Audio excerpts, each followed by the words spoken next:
This morning, KPRC is commemorating Juneteenth. It is celebrated on June 19th, of course. Marks the day the last enslaved African Americans learned they were free when Union soldiers brought the news to Galveston in 1865, more than 2 years after the Emancipation Proclamation.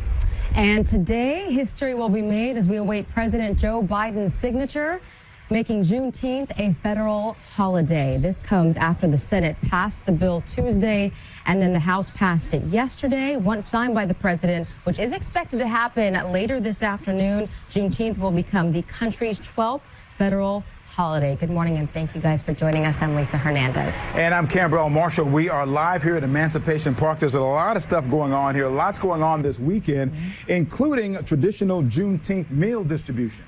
That's right. Lucille's 1913 is what we're talking about in coordination with the Conservancy.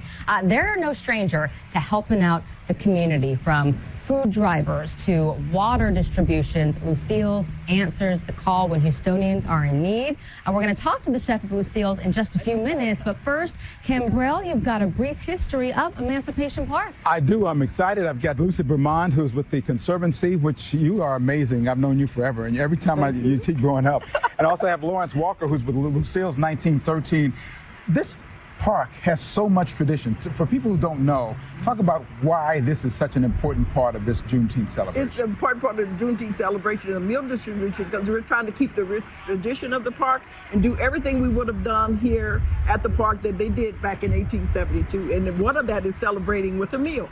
So I know that once they bought this park, it was like, okay, all hands on deck, everybody come and eat. Yes, well, not just eat, but the opportunity for people to come together, commemorate their freedom, get together with family, people they haven't seen since they were not slaves anymore, and just celebrate, love each other, work with each other, teach each other, and that's why it's important. And it's important to understand, too, that was just a short period of time from the time they found out they were free until that first get together here. Absolutely. It was one of the first times, and then this is a way they can come together here at the park, celebrate their freedom. But what we try to do is keep the rich history of that celebration here at Emancipation Park, where everybody can come from everywhere and just celebrate the freedom and do the kinds of things that will keep them strong and prepared. And we're trying to do that to perpetuate the goals and ideas and what Juneteenth is all about. Right. And Lawrence Walker's with Lucille's 1913 food distribution. What you do, that's what you do all year. All year round. But so why is it so special, and what are you doing with it for Juneteenth celebration here on Saturday?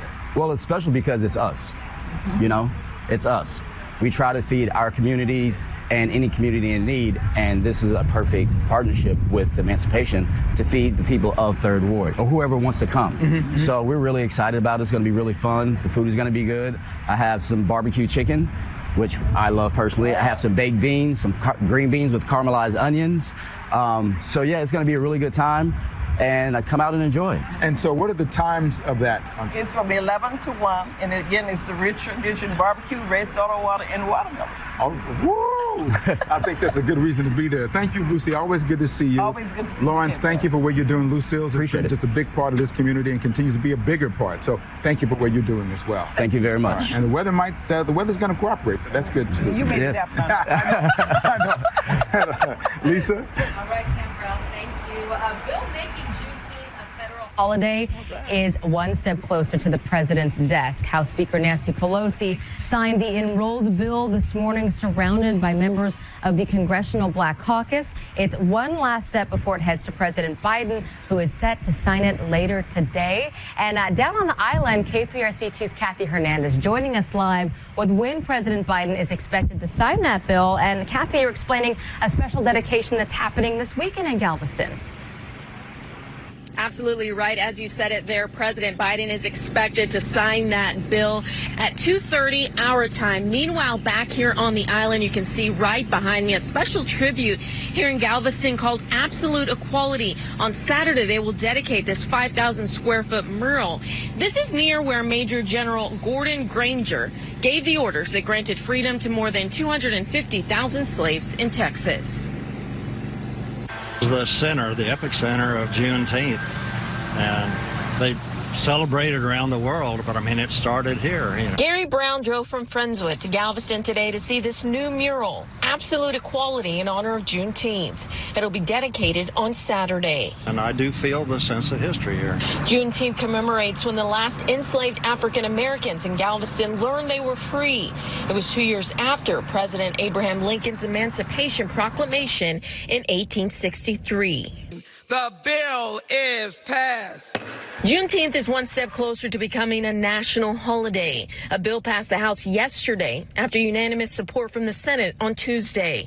Texas Senator John Cornyn was the lead author of the bill. I believe that there's no better time than the present, particularly given the strife we've seen, the level of distrust, for example, between law enforcement and the communities they serve. Congresswoman Sheila Jackson Lee tweeted this message, in part, thanks to all who worked to make Juneteenth the living symbol of Lincoln's promise that this nation, under God, would have a new birth of freedom. In 1979, Texas became the first state to make Juneteenth an official holiday. Since then, 46 other states have done the same. Soon, every American will recognize it as a federal holiday. It was an important moment for recognizing our history, not shrinking from it, not sweeping it under the rug, not denying it, but staring it directly in the face. And again, President Biden is expected to sign that bill at 2:30 our time. Of course, there will be plenty of Juneteenth events happening right here in Galveston on Saturday. We'll have that list for you on our website, click2houston.com. Reporting live in Galveston, Kathy Hernandez, KPRC 2 News.